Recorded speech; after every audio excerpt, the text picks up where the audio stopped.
Habitat et Déco, c'est gratuit, vous pouvez venir vous installer. Vous avez vu, on a un nombre public pour l'instant. Donc vous pouvez venir et poser vos questions, bien entendu. Hein. Vous pouvez poser les questions à Yves Bouchard et Sandrine Rossin tout à l'heure pour en savoir plus sur les fenêtres. Oui. Oui.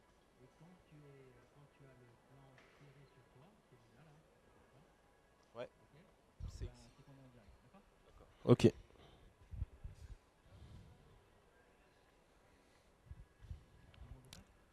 On est prêt. On dirait que c'est Dieu qui nous parle.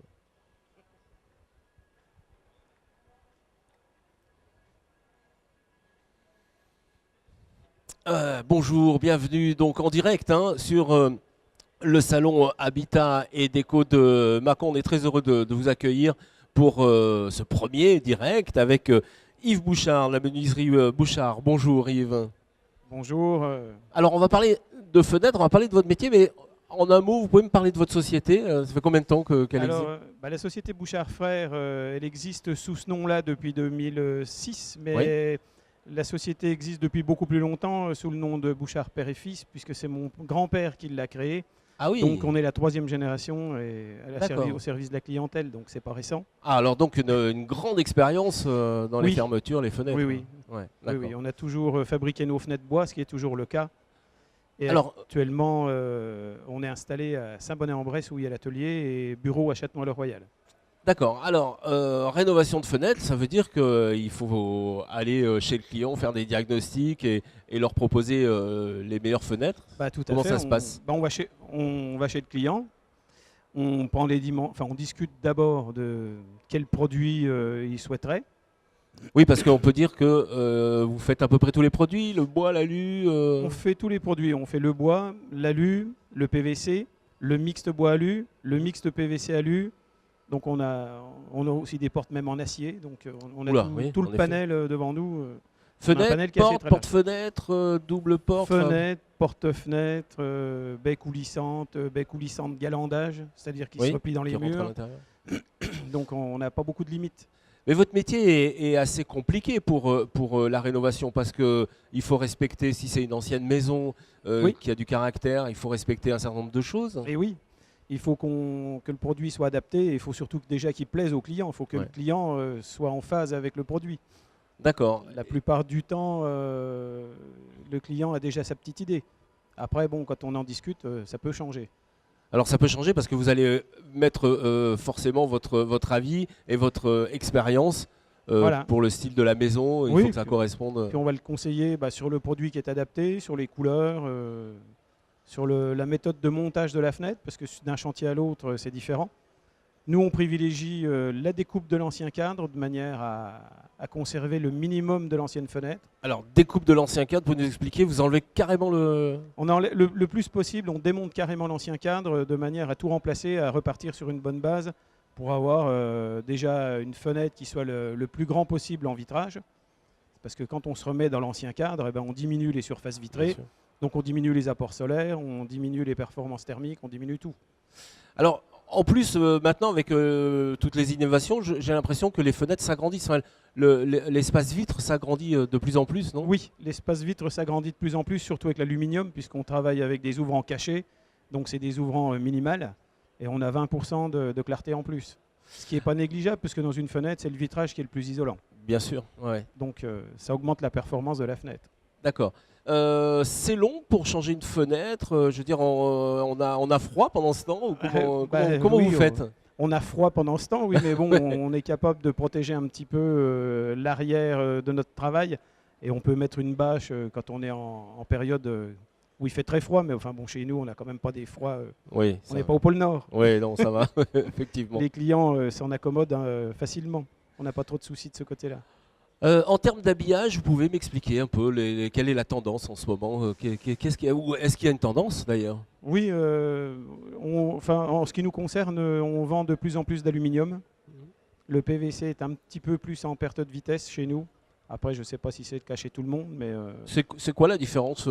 Quelles sont les qualités pour l'aluminium plutôt que le PVC? Le PVC est un petit peu plus isolant que l'aluminium, Oui. mais l'aluminium est plus fin. Donc du coup, ça plaît plus à Ouais. la clientèle d'avoir des menuiseries fines, de manière à profiter de plus en plus de la clarté. Et au niveau de la décoration, des finitions, il y a des grandes différences aussi? Oui, parce qu'en PVC, bon, on a des couleurs quand même, on a des plaxages, des choses comme ça qui peuvent se faire. En aluminium, on a beaucoup plus de latitude. On peut être de la même couleur sur les deux faces, Oui, une c'est couleur ça. différente Mhm. sur chaque face. En PVC aussi, mais on est plus limité. Vous faites les ferments, les volets aussi On fait tout ce qui est volet, volet Aussi. battant, en bois, en aluminium, en composite. Et on fait tout ce qui est volet roulant, D'accord, vous installez tout de A à Z volet en fait, hein. coulissant. Ouais, voilà. On fait tout ce qui ferme la maison. Tout ce qui ferme la maison et les fenêtres de toit aussi. Alors Fenêtre ça, de toit aussi, oui. c'est assez spécifique aussi pour Oui. installer une fenêtre de toit. Bah, on commence à en remplacer de plus en plus parce que bon, les anciennes fenêtres de toit qui ont été posées, elles ont 25, 30 ans, donc elles arrivent en bout de course. Donc on les remplace. D'ailleurs, Yves, les fenêtres ont une durée de vie ou Les fenêtres ont une durée de vie, mais fenêtres, porte-fenêtres, on etc. peut difficilement la quantifier puisque ça dépend de son exposition, de sa matière Ouais. et du goût des gens pour la changer. Oui, en parce France, on change les fenêtres le plus tard possible. Mais Ouais. dans certains pays, c'est un élément de décoration et on les change plus souvent. D'accord. Ah oui, donc suivant les pays. C'est aléatoire. D'accord. Ouais, ouais. Alors pour changer une fenêtre, eh bien, il faut aussi faire quelques tests. Et là, donc, on a une société avec Sandrine Rossin. Upsilon Performance, vous pouvez me parler de votre société qui Ben, vous Upsilon, travaillez en collaboration, hein, je pense aussi. ça nous hein. arrive, Ouais. effectivement. Upsilon Performance, en fait, est une société qui a 5 ans. Et donc, le gros de notre activité, c'est l'infiltrométrie, le test d'étanchéité à l'air. L'infiltrométrie est une activité, on va dire, qui est encore assez neuve en France, puisqu'on a vu les premiers tests apparaître il y a une dizaine d'années, notamment avec les premiers labels BBC dans le neuf. Donc, les D'accord. bâtiments basse Mhm. consommation. Et souvent, on pourrait se demander quel est l'intérêt de faire un test d'étanchéité à l'air. Vous me l'enlevez de la bouche, Exactement. cette question. Eh ben, j'aurais envie de vous dire, on ne fait pas que brasser du vent dans ce cas-là. Bravo. Donc, j'en ai quelques-unes, elles sont sympathiques. Non, en fait, on va s'assurer que la maison n'a pas trop d'entrées d'air parasites. Parce que les entrées d'air parasites, on peut en avoir un peu partout. Et oui. On Bien peut sûr. en avoir bien sûr au niveau des menuiseries, sur les joints de compression au niveau des ouvrants. On peut en avoir donc également sur des passages de gaines, sur des passages de plomberie, des fois sur des endroits où on n'imaginerait pas du tout.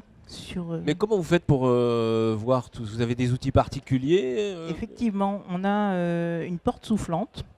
Donc on va installer soit sur la porte d'entrée ou sur une porte donnant sur un espace non chauffé. Donc là, généralement, je dis que c'est en nous mettant à la porte qu'on fait le meilleur travail. Et, Sandrine, elle est top niveau.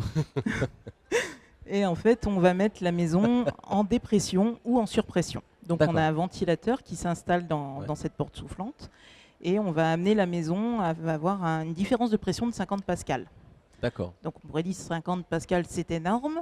Ben, je me rends pas compte. Oui, c'est beaucoup. En fait, ça dépend des maisons. Des maisons qui sont très perméables à l'air, effectivement, on va créer un courant d'air assez important. Ouais. Alors que sur les maisons neuves, notamment avec les nouvelles réglementations, on va finalement avoir très peu d'incidence à l'intérieur de la maison, sentir très peu de courant d'air parce que la maison va très vite monter à cette différence de pression. Parce qu'on n'a pas de fuite, en fait. Mais comment ça se concrétise les fuites vous physiquement? Pour les visualiser, Oui, c'est ça. alors on a différentes possibilités. On peut passer avec une pipette à fumée, donc sur ouais. Voilà, sur Ok. tous les éléments, en fait, les prises électriques, Ouais. le tableau électrique, Ouais. les menuiseries. Et en fait, la fuite d'air va venir perturber la fumée. Donc si on est en dépression, on va voir que quand on passe la fumée, elle est poussée. Ouais. Si on est en surpression, en fait, quand on va passer la fumée, elle va passer par le trou et sortir. Mhm. Donc ça, je dirais que c'est pour les petites fuites. Quand on commence à avoir une grosse perméabilité à l'air et on ne sait pas trop où c'est, là, on arrive avec les gros générateurs de fumée. Ouh là là. On met toute la maison en fumée, Ouh là là. on met en surpression, on se met dehors et on regarde par où ça Eh passe. oui, bien sûr. C'est là- vraiment un des meilleurs moyens. C'est l'un des meilleurs moyens, mais l'inconvénient, c'est qu'on voit sur l'extérieur où ça passe. Par contre, on a du mal à visualiser précisément à l'intérieur du bâtiment. Ah oui, d'accord. On peut également utiliser la caméra thermique, Ouais. notamment quand on a une différence de température intérieure-extérieure. Mhm. Et là, on arrive à voir des choses assez visibles. Mais du coup, avec le label BBC, vous pouvez donner un avis sur le label. Alors, En fait, le label, bon, maintenant aujourd'hui, au niveau du neuf, le label BBC n'existe plus. Il existe Oui. au niveau de la rénovation. la rénovation, oui. Et en fait, les bureaux d'études déterminent au niveau de la rénovation une valeur cible à atteindre, alors que dans la réglementation thermique 2012, qui est obligatoire donc pour tous les bâtiments neufs aujourd'hui, il y a une valeur de perméabilité qui doit être respectée. Voilà, c'est Donc le test est ça. obligatoire, C'est obligatoire. et le contrôle de fin de chantier avec. Voilà, très bien. Et dans Alors, ces- puisque vous parlez de fin de chantier, là, on a essayé de voir un petit peu les fuites.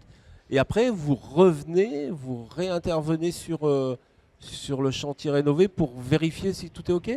Alors, dans le chantier en rénovation, on intervient souvent avant Oui. toute rénovation pour voir faire un état des lieux. Oui. Ce qui nous permet aussi de voir que parfois, on peut gagner du confort sans forcément aller dans certaines rénovations. Ce qui peut être D'accord. intéressant pour des gens qui peuvent être financièrement un peu justes, se Ouais. dire il faut qu'on fasse ça, ça, ça, ça, ça. Et des fois, on peut leur dire si vous traitez l'étanchéité à tel endroit, vous pouvez gagner en confort. D'accord. On pense également à leur dire que s'ils gagnent en perméabilité, il ne faut pas oublier également qu'ils traitent le renouvellement d'air intérieur, ce qui est important. Parce que D'accord. si on coupe tout l'air du bâtiment, on va avoir des surprises avec la condensation, les polluants qui émanent des moquettes, des plastiques.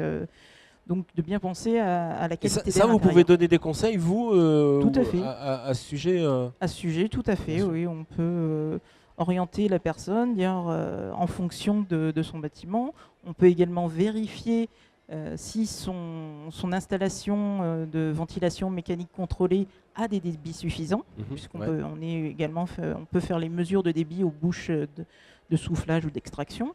Et donc, on peut orienter donc, les gens sur la rénovation.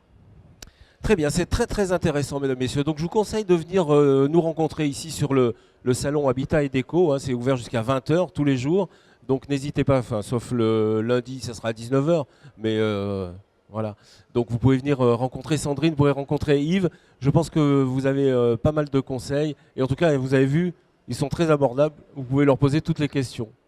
Merci en tout cas d'être venu sur le plateau. Et n'hésitez pas à partager, à liker bien sûr. Et puis on se retrouve dans quelques instants pour d'autres interviews. Merci. Merci.